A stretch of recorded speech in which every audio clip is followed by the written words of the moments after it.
Сәлеметсіңдер ме, оқушылар? Бүгінгі өтетін тақырыбымыз Мұхтар Шаханов Нарынқұм зауалы поэмасы, автор бейнесін анықтау. Оқу мақсаты эпикалық поэзиялық драмалық шығармадағы автор бейнесін анықтау. Бүгінгі сабақтың нәтижесінде Мұхтар Шахановтың Нарынқұм зауалы поэмасындағы эпизодтар мен бейнелерден тіл ерекшелігінен шығармадағы автор бейнесін анықтаймыз. Қазақ поэзиясында белгілі тұлғалар мен тарихи адамдардың бейнесін жырлау үрдісі кеңінен өрістеген. Ақындар қазақ тарихының елеулі оқиғаларын, көрнекті өкілдерін шығармаларына арқау етіп, көлемді поэма, нәрлі өлеңдер аясында дамыта жырлаған. Қазақ әдебиетінде тарихи тұлғалар бейнеленген шығармалар мол десек те, соның бірі Мұхтар Шахановтың Нарынқұм зауалы поэмасындағы Махамбет бейнесі. Махамбет бейнесін жасау бір кісінің, бір кезеңнің емес, бүкіл бір елдің тарихын, тынысы, заманының тұтас көрінісі. Махамбет өз заманының дара тұлғасы.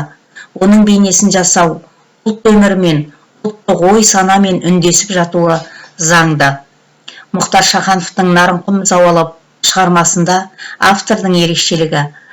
Поэзиясындағы өзгешеліктің бірі ол поэманың құрылымдық ерекшелігі.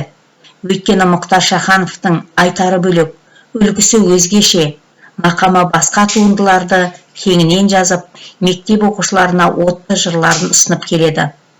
Қай шығармасын алсаңыз да үнмен жазылып, екпінмен оқылатын тың дүниелер. Мұхтар Шахановтың Нарынқұм зауалы поэмасы 11-12 буынға негізделген болса да, әр шумағы әр түрлі буынға ұйқасқа ие. Мұның өзі автордың бейнесін басқа қырынан көрсеткендей. Мен түсімде зорлық көрдім, қорлық көрдім, ғаламат, бір таныс қол соғып өтті, әлдекімді паналап, зұлымдықтың жасырынып келетіні жаманақ. Иығымнан ұшқан басым, көкірегімнен домалап, бара жатты атамекен ақ жайықты жағалап, жүрегімнен аққан қанға боялыпты баралап. Жолдарынан өр Махамбеттің өмірінің іздері айқын көрінеді. Заман бейнесі, уақыт тынысын көркем өрнектеу арқылы автор бейнесінің қиянатқа жаны қас, өр рухқа зұлымдардың қарсы бетпе-бет келе алмайтынын бейнелей отырып, автордың да жігерлі үні, жалынды рухы байқалады. Ол рух оқырманның жігерін жанып, күш береді. Нарынқұм зауалында еркіндік идеясы мен әділдікті ұран еткен халқының батыр перзенті Махамбеттің бейнесі арқылы автордың да бейнесін көреміз. Махамбеттің бейнесінен бөлек қалған бастың өзі туған жерді жағалап бара жатуы, автордың да бүкіл болмысы мен туған жерін жақсы көруі байқалады.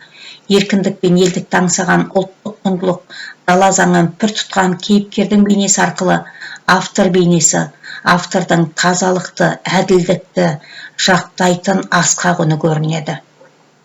Махамбетке қазақ әдебиетінде талай ақын жазушылар азаматтық тұлғасын ашуда жырлары мен әңгіме повестерін арнады.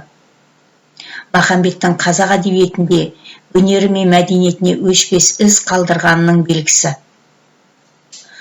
Яғни қанша ақын жазушылардың Махамбетке жыр арнауы, роман мен повесть әңгіме арнауы бұл Махамбеттің қазақ әдебиетінде, қазақ өнерінде, қазақ мәдениетінде өшпес із қалдырғанның белгісі. Дүниеге қазақ перзенті болып туып, адамзат перзенті болып аттанған Махамбеттің өр рухы. Бүгінгі таңда ұлттың рухани қазынасын айналып отырған өр рухты қайсар Махамбет бейнесін біз мақтанышпен еске аламыз. Нарынқұм зауалы Мұхтар Шахановтың да асқақ өр рухын байқатады. Кері байланыс тапсырмасы Мұхтар Шаханов Нарынқұм зауалы поэмасынан үзінді беріп отырмын. Осы үзіндіге ерекше назар аударыңдар. Сол арқылы автор бейнесін анықтайсыңдар. Мә, Мұхтар Шаханов Нарынқұм зауалы поэмасынан үзінді. Жә, қашанғы баққа зорлық мінгеспек, сенемін ертең оттыға отсыз күлмес деп, тек тұлпарлар ғана алатын бас бәйгені, есектердің мойнында жүрмес деп. Мен сенемін күні ертең ақыл ойды пір тұтар деп өлкем деген өлең жолдарынан автордың қандай бейнесі қай жолдан көрінеді, сол сөз тіркестерін немесе өлең жолдарын теріп жазасыңдар.